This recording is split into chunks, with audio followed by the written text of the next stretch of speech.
Welcome to another അമ്പലം mini vlog. ഇന്ന് നമ്മൾ അമ്പലത്തിലേക്കാണ് പോകാൻ പോകുന്നത്. വാച്ചൊന്നും നിങ്ങൾ നോക്കേണ്ട, സമയം തെറ്റാണ്. 6:30 ആയപ്പോൾ തന്നെ നമ്മളവിടെ നിന്ന് ഇറങ്ങിയിട്ടുണ്ടായിരുന്നു. ആൻഡ്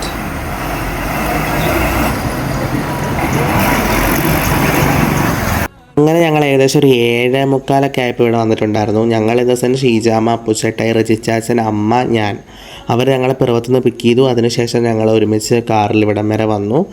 ഈ ചോറ്റാനിക്കര അമ്പലത്തിൽ ഞാൻ വന്നതായിട്ടേ എൻ്റെ ലൈഫിൽ ഞാൻ ഓർക്കുന്നില്ല. ബട്ട് ഞാൻ വന്നിട്ടുണ്ട് 2-3 പ്രാവശ്യം. എന്നാലും ഞാൻ അങ്ങനെ ഓർക്കുന്നില്ല. അതെൻ്റെ ഒരു ഫോൺ മെമ്മറിയിൽ ഇതില്ല. ബിക്കോസ് കുറേ നാൾ മുമ്പാണ്, ഞാൻ ഒരു പക്ഷേ ചെറുതായിരുന്നിട്ടുണ്ടാവണം. അതുകൊണ്ട് ഞാൻ ഓർക്കുന്നില്ല. അപ്പോൾ ഈ അമ്പലത്തിൽ നമുക്കറിയാം ഭയങ്കര ഒരു ഡിവൈൻ സ്പിരിച്വാലിറ്റി ഉള്ളൊരു അമ്പലമാണ് ചോറ്റാനിക്കര ദേവീക്ഷേത്രം എന്ന് പറയുന്നത്.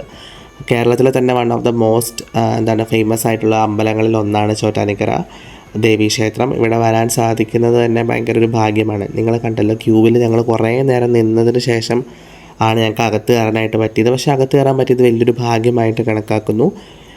കുറേ നേരം അകത്ത് സ്പെൻഡ് ചെയ്യാനായിട്ട് സാധിച്ചു. അതിനുശേഷം പ്രാർത്ഥനയും കാര്യങ്ങളൊക്കെ കഴിഞ്ഞ് ഞങ്ങൾ കുറേ നേരം അവിടെ സ്പെൻഡ് ചെയ്തു. വഴിപാടുകളായിക്കോട്ടെ, പായസം എല്ലാം അങ്ങനെ രാവിലെ തന്നെ അമ്പലത്തിൽ വരാൻ പറയുന്നത് ഭയങ്കര പോസിറ്റീവായിട്ടുള്ളൊരു കാര്യമാണല്ലോ. അപ്പോൾ അങ്ങനെ ഞങ്ങൾ ഹോട്ടലിൽ വന്നു. അതിനുശേഷം ഫുഡ് കഴിക്കാനായിട്ട് മസാല ദോശ, നിങ്ങൾക്കറിയാം അമ്പലത്തിൽ പോകുന്നുണ്ടെങ്കിൽ മസാല ദോശ മസ്റ്റാണ്. അങ്ങനെ മസാല ദോശയെ കഴിച്ച് കുറേ നേരം ഒരു ക്വാളിറ്റി ടൈം സ്പെൻഡ് ചെയ്തിട്ട് ഞങ്ങൾ മടങ്ങി. Bye guys.